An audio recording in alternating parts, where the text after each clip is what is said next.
Hemos recibido una consulta de un cliente, están soldando con acero inoxidable con el proceso Flux Coral Welding, con hilo tubular, en todas posiciones, y el problema que tienen es que les resulta el cordón con porosidad y lo más preocupante es que también tenemos fisuración.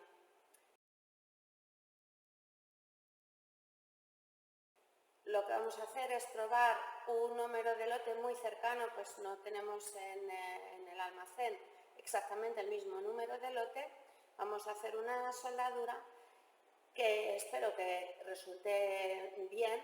De hecho, el material tiene su certificado 3.1 de composición química, por lo tanto el fabricante ya lo ha soldado y ha comprobado que el material tiene un buen comportamiento y corresponde a la clasificación internacional que tiene.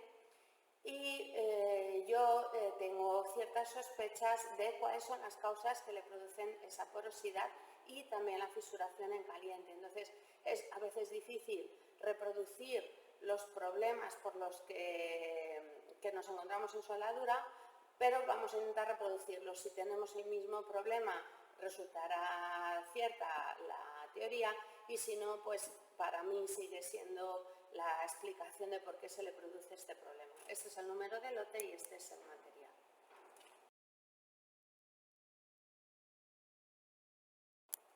La bobina está al vacío y vamos a proceder a abrirla y a prepararla en la máquina. Hemos puesto al 15% de CO2. Este hilo, según la ficha técnica, podemos utilizarlo con este tipo de gas e incluso hasta 100% de CO2. Un detalle muy importante, porque uno de los posibles problemas de aparición de porosidad es el exceso de voltaje.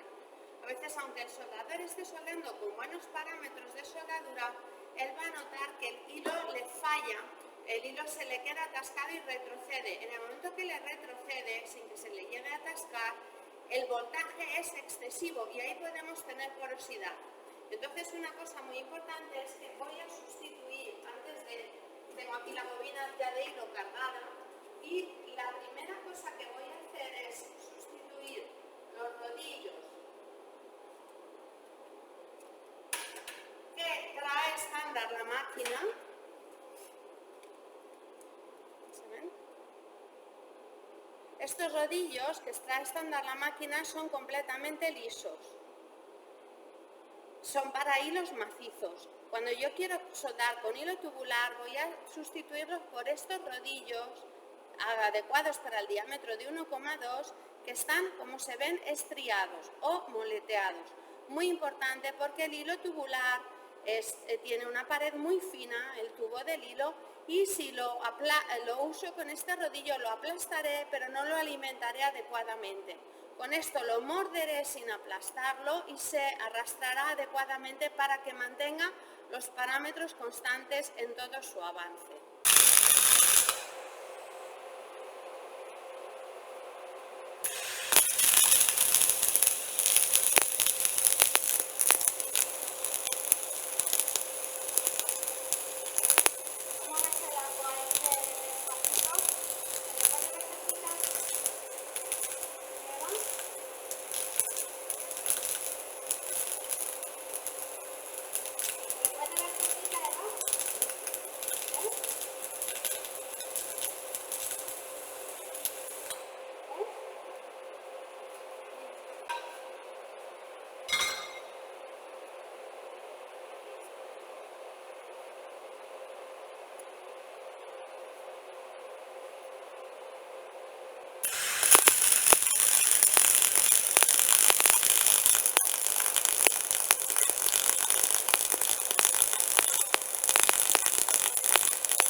Bueno, pues enfócame.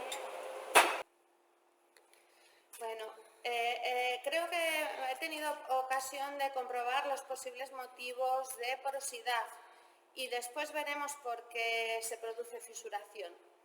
Es muy importante el arrastre. De hecho, he cambiado los rodillos porque al ser una pequeña prueba, yo he soldado esa pequeña prueba primero con los rodillos para hilo macizo, lisos. Y ahí he notado pequeñitos problemas de arrastre y eso me daba un exceso de voltaje en ciertos momentos. Y ahí he tenido cordones con un poquito de porosidad.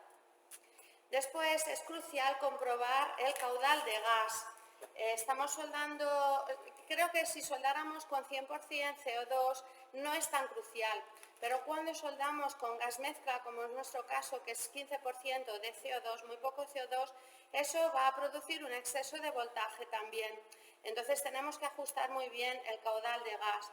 Aunque en el caudalímetro de la botella teníamos un caudal de en torno a 18 litros por minuto, cuando lo he comprobado aquí, realmente no teníamos más que 10 litros por minuto, así que hemos ajustado el caudal de gas para que aquí en la punta de pistola tuviéramos alrededor de 17 litros por minuto. Debería estar en un ambiente perfectamente protegido de que no haya corrientes de aire. Y después es muy importante el ajuste de la corriente. Hemos estado soldando a una velocidad de hilo de 6,5. He quitado toda la sinergia y el arco pulsado de la máquina, lo he dejado en arco convencional sin sinergia y con 6,5 metros por minuto de alimentación de hilo hemos tenido alrededor de unos 170-180 amperios. Cuando he soldado, y ahora lo veremos, a un voltaje cercano a 24 voltios, en algún momento he tenido un poro. He bajado mi voltaje a 22,5, 23 voltios y el arco es muy estable y el cordón sale limpio de poros. Aquí, no sé si se aprecia, hay un pequeño porito. Y este es, aunque el cordón estaba bien en un momento, porque llegó un poquito exceso de voltaje, tengo un pequeño porito. El otro cordón que hemos realizado a 22,5, 23 voltios resulta completamente libre de poros. Ahora, ¿qué sucede? ¿Por qué tengo fisuración? Es muy importante en este material qué número de ferrita tiene el material depositado. Este material debe tener un número de ferrita controlado. Ese número de ferrita, si nos metemos en el diagrama de Scheffler, de Long o en el WCR, veremos que el nitrógeno es un componente fundamental para variar el número de ferrita. En el momento en que yo tengo poro, ya me está dando una indicación de que tengo un exceso de aire, no del gas protector. Y el aire en su mayor porcentaje es nitrógeno. Cuando yo tengo poros y tengo un mayor nitrógeno, mi número de ferrita cae prácticamente a cero. Y en ese momento yo, además del poro, es cuando obtengo una fisuración en caliente debido a que no tengo ferrita. Y estas son mis conclusiones, espero que os ayuden para evitar tanto porosidad y la posible fisuración que se derive de eso.